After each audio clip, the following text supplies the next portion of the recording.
We're reading Alice's Adventures in Wonderland by Lewis Carroll. This version is adapted by Debbie Guthrie and illustrated by Jason Alexander. If you would like to pause on the pictures, feel free and then press play again when you're ready to resume the story. The Queen's Croquet Ground, Chapter 8. A large rose tree stood near the entrance of the garden. The roses growing on it were white, but there were 3 gardeners busily painting the roses red. "Why, they look just like playing cards," thought Alice. "This is very strange," and she went closer to watch them. "Look out now, 5. Don't splash paint on me like that." "I couldn't help it," said 5. 7 bumped my elbow." 7 looked up and said, "That's right, 5. Always blame it on others." "You'd better not talk," said 5. "I heard the Queen say yesterday you deserve to be beheaded." "What for?" said the one who had spoken first. "That's none of your business, 2, said 7. "Yes, it is his business," said 5, "and I'll tell him. It was for bringing the cook tulip roots instead of onions." 7 flung down his brush and had just begun, "Well, of all the unfair things," when his eye suddenly fell upon Alice as she stood watching them. He stopped himself quickly. The others saw her too, and all of them bowed. "Would you tell me, please," said Alice, "why you were painting those roses?" 2 began in a low voice. "Well, you see, miss, this should have been a red rose tree, and we put in a white one by mistake. If the Queen found out, we would have our heads cut off. So we're doing our best to—" At that moment, 5, who had been looking around the garden, called out, "The Queen! The Queen!" The 3 gardeners instantly threw themselves flat upon their faces. There was a sound of many footsteps, and Alice looked around to see the Queen.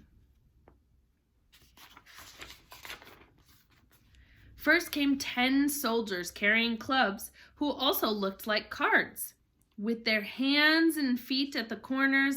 Next came 10 courtiers, decorated all over with diamonds. They walked 2 by 2, as the soldiers did. After these came the royal children, with hearts upon their garments. There were 10 of them, and they were jumping along hand in hand.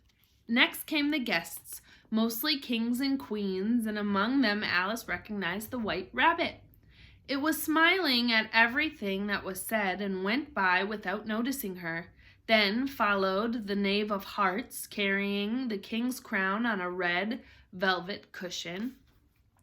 And last of all, at the end of the grand procession, came the King and Queen of Hearts. Alice wasn't sure if she should lie down on her face like the gardeners. She could not remember a rule about lying down for a procession. And besides, she thought, what is the use of the procession if people have to lie down upon their faces? Then they are not able to see it. So she stood still where she was and waited. When the procession came to Alice, they all stopped and looked at her. The Queen said, "Who is this?" to the Knave of Hearts, who only bowed and smiled in reply. "Fool," said the Queen, tossing her head and turning to Alice. "What is your name, child?"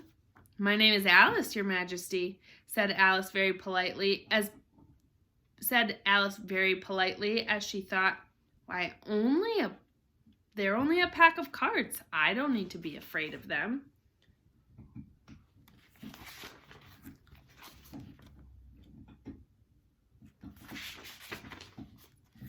"And who are these?" said the Queen, pointing to the 3 gardeners who were laying face down in front of the rose tree. "How should I know?" said Alice, surprised at her own courage. "It's no business of mine." The Queen turned red with fury and screamed, "Off with her head! Off!" "Nonsense," said Alice very loudly, and the Queen was silent. The King laid his hand upon the Queen's arm and quietly said, "My dear, she's only a child." The Queen turned angrily away from him and said to the knave, "Turn them over."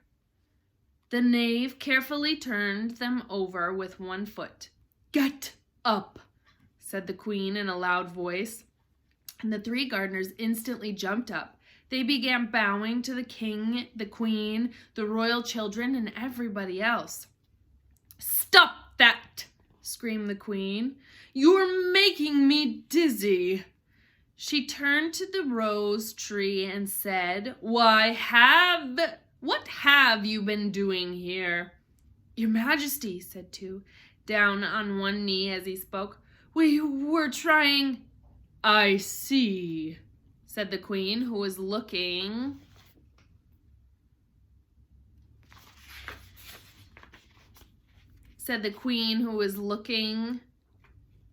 at the roses. "Off with their heads!" The royal group left. 3 of the soldiers stayed behind to execute the gardeners, who ran to Alice for protection. "You won't be executed," said Alice, and she put them into a large flower pot that stood near. The 3 soldiers wandered about looking for them and then quietly marched off after the others. "Are their heads off?" shouted the queen. "Their heads are gone, Your Majesty," the soldiers shouted in reply. "Can you play croquet?" The soldiers were silent and looked at Alice as the question was meant for her. "Yes," shouted Alice. "Come on, then," yelled the queen, and Alice joined the procession. "It's a nice day," said the voice at her side. It was the White Rabbit peeping into her face. "Very," said Alice. "Where's the Duchess?" "Shh," said the rabbit. He looked over his shoulder and then raised himself up on tiptoes so he could whisper in her ear. "She's been arrested and will be executed." "What for?" said Alice.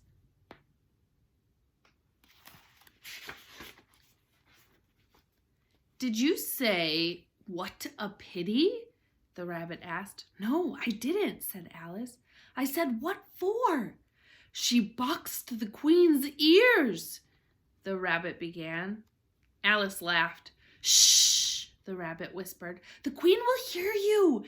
You see, the Duchess was late, and the queen said—" "Get in your places," shouted the queen. People ran around in all directions. They finally settled down, and the game began. Alice had never seen such a strange croquet ground. There were lots of hills and holes.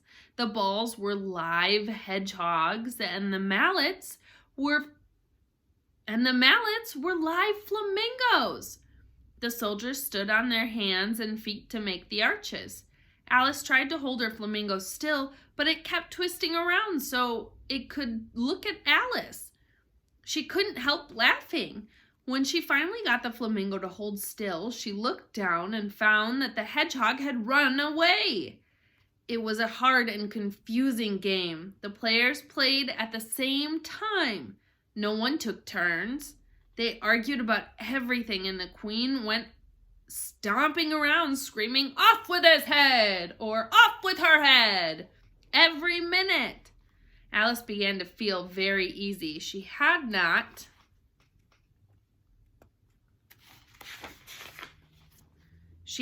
yet had an argument with the queen, but she knew it might happen any minute. She started looking around for a way to leave when she noticed a curious appearance in the air. A grin. "It's the Cheshire Cat," she said to herself. "Now I will have somebody to talk to." "How are you doing?" said the cat, as soon as there was enough mouth for it to speak with. Alice waited till the eyes appeared and then nodded. "There's no use speaking to it till its ears have come," she thought. In another minute, the whole head appeared, and then Alice put down her flamingo. She began to tell the cat about the game. The cat seemed to think his head was enough, and no more of it appeared. "I don't think they play fairly," Alice said, "and they all argue, and they don't have any rules. You have no idea how confusing it is using flamingos and hedgehogs and the arches that walk away." "How do you like the queen?" asked the cat. "Not at all, said Alice. She's so...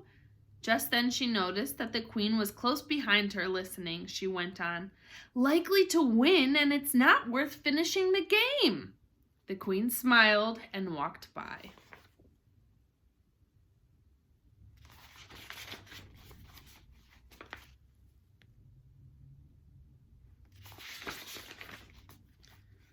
Whom are you talking to? Said the king, walking up to Alice and looking at the cat's head with curiosity. It's a friend of mine, a Cheshire cat, said Alice.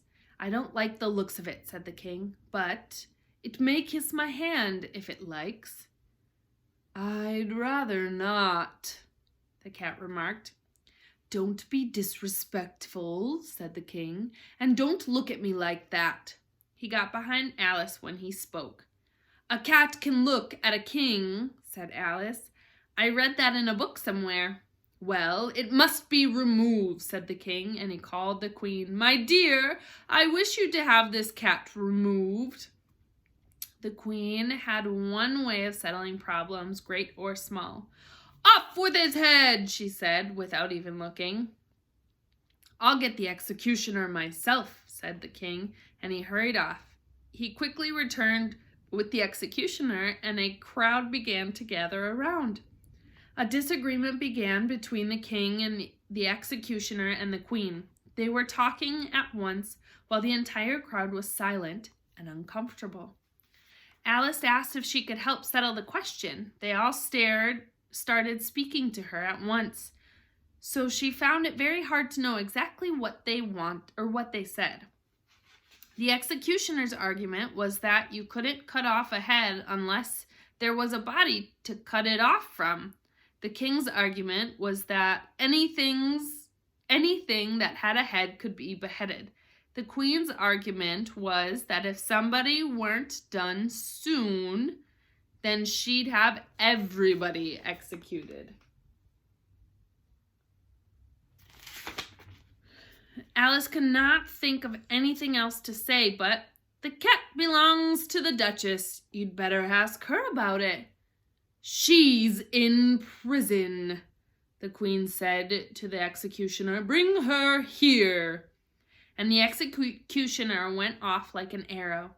The cat's head began fading away the moment the executioner was gone. By the time the executioner had come back with the Duchess, the cat had disappeared completely. So the king and the executioner ran wildly up and down looking for the Cheshire cat's head, while the rest of the party went back to the game. That's it for Chapter 8. What do you think is going to happen in Chapter 9? The Mock Turtle Story.